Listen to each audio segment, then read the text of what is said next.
Buonasera a tutti e bentornati a Liberamente, variazioni e scorribande qui su Radio Libertà.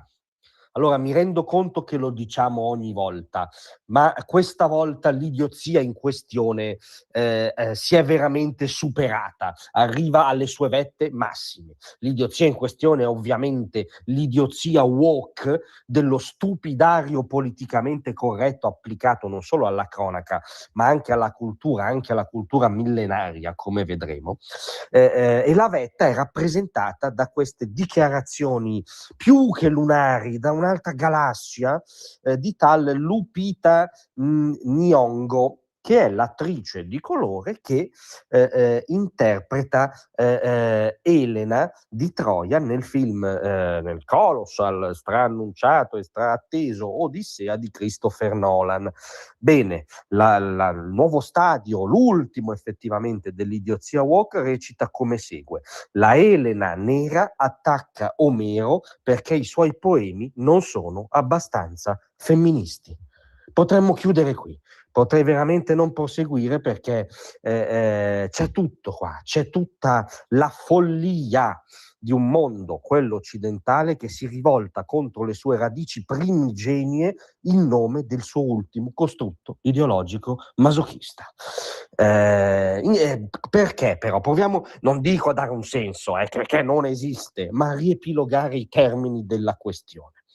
Allora, come abbiamo detto, la signora Nyong'o interpreta Elena, il cui epiteto ricorrente nei poemi omerici era dalle bianche braccia. Però probabilmente Omero, oltre a non essere femminista, era anche un fascista inconsapevole. Nolan ci propone una Elena di colore. Benissimo, rilettura cinematografica. Ma poi l'attrice che la interpreta purtroppo esterna, ed esterna come segue. Quando si leggono l'Iliade e l'Odissea, si dedica pochissimo tempo al punto di vista delle donne.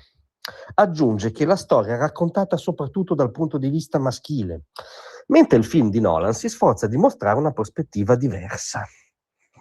Così vediamo come questa guerra abbia influenzato sia Elena sia Clitennestra e come entrambe reagiscano in modo diverso. I poemi omerici dedicano troppo poco tempo al punto di vista delle donne.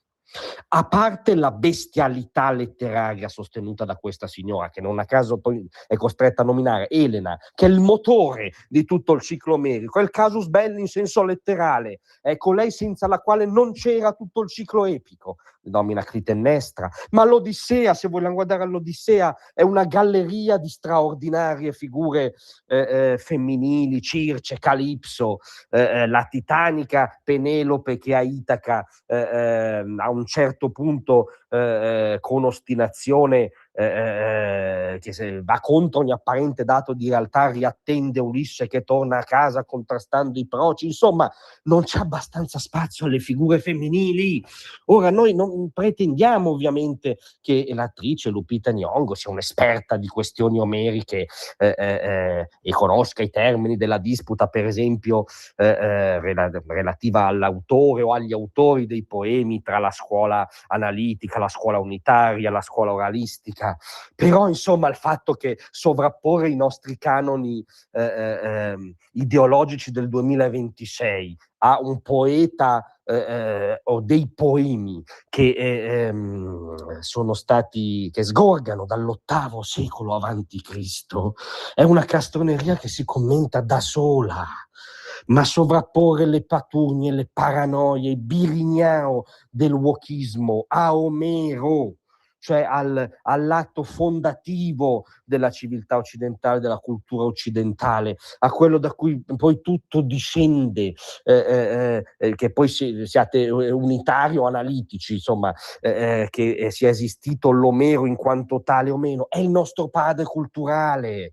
e noi lo leggiamo, secondo questa signora, con le paranoie delle minoranze discriminate, del femminismo talebano. Non so, potremmo trovare una chiave green per leggere l'Ilia dell'Odissea, ma scusate, cosa cazzo stiamo dicendo? Spero davvero che la Elena Nera, che accusa di poco femminismo Omero, sia l'ultimo stadio del wokismo, perché altrimenti ho una paura terribile di quale sarà il prossimo. Grazie a tutti, a domattina. Tra un manifesto